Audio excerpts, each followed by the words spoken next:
Reka nk'uyu ikaze wakurikiye ku Mugereka TV, amahoro n'imigisha bibe kuri wowe.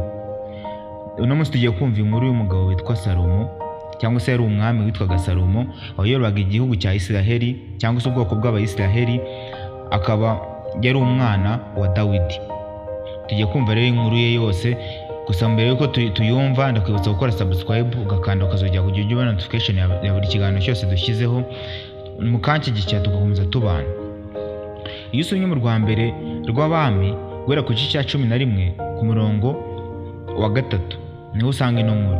Bibiri tubwira ko uyu mwami Salomo yayoboye Abisiraheli mu gihe kingana n'imyaka 40. Uyu mwami Salomo yari afite abagore 700 b'imfura, ubwo n'abagore nyine be bari bazwi 700. Akaba afite n'abandi b'inshoreke abagore 300, bose bakahita buzura abagore 1000. Ubwo n'uvuga ngo yari afite abagore 1000. Hari imiryango Imana yarabujije Abisiraheli, yarababwiye ati nimukajye muri mwe nabo kandi bakaze muri mwe, ko byatuma bangiza imitima yanyu mukaramya imana zabo. Iyo miryango twababwiramo nk'Abamowabu, muzagire musome byose muzagera mubibona. Imana uko yababujije kujya muri iyo miryango, gusa uyu mwami Salomo byaje kurangira yishe rino sezerano cyangwa se buno busaba Imana yabasabye, arangije abenguka abagore bo muri iyo miryango. Iyo miryango igera muri 4 abengukamo abagore, arangije anabubakira amazu hafi ku nkengero ahantu habaga hitegeye na Isiraheli. Barangije bakazaba batambira ibyo bigirwamana byabo, bangiza bakabisenga. Ibyo byaje kubabaza Imana ibwira Salomo nawe ati nabasabye ko aba bantu bataza muri mwe cyangwa mwe mujye muri mwe, urangije wowe wabyishe.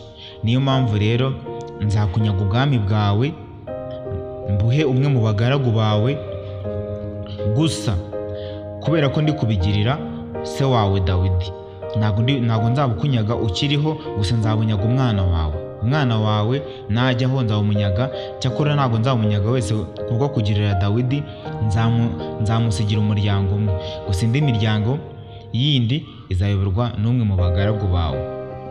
Imana yahaye iki gihano Dawidi, ndetse n'uwo Imana yatoranyije, ndetse nako Imana yahaye icyo gihano Salomo, ndetse n'uwo Imana yatoranyije Salomo yashatse kumwica, uwo ngo arahunga ajya muri Egiputa. Imana bituvuga ko Imana yakomeje guteza cyangwa se abanzi ubu bwami bwa Isiraheli ku ngoma ya Salomo. Bigenda gutyo kugeza aho Salomo yaje gupfira. Gusa Salomo, iyo mujya mwibaza ngo abagore 1000, bamwe batazi umubare wabo, Salomo afite abagore 700 ari bo bazwi cyangwa se ari bo b'imfura, abandi 300 ari inshoreke. Kandi uyu mwami Salomo yaje kurangira apfuye, ubwami bufatwa n'undi muntu, bwafashwe n'umwana we nk'uko Imana yayimubwiye.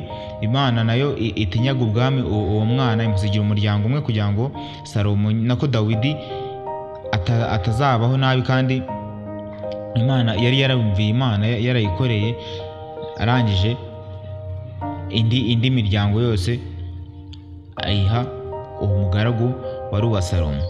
Icyo mwifuriza rero ni ukubaho nawe ugenda mu nzira y'Imana, nimba Imana ibyitubuza ukabigendera kure kugira ngo utaziteranya n'Imana.